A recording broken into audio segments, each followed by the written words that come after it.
Hello everyone, welcome back to Tech TV and another easy to follow tutorial on Google Play Store. In today's video, I'm going to show you how to clear your Play Store history, so please make sure to watch till the end. Subscribe to our channel Tech TV and ring the notification bell so that you'll get notified on our next interesting upload. So let's get on with it.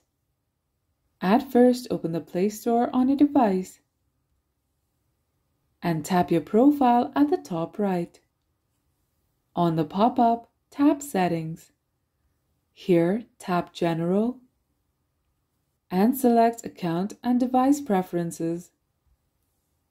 Now scroll down and under History, you can see the option Clear Device Search History. This will remove the searches that you made on your device, so tap on it and tap Clear History to confirm.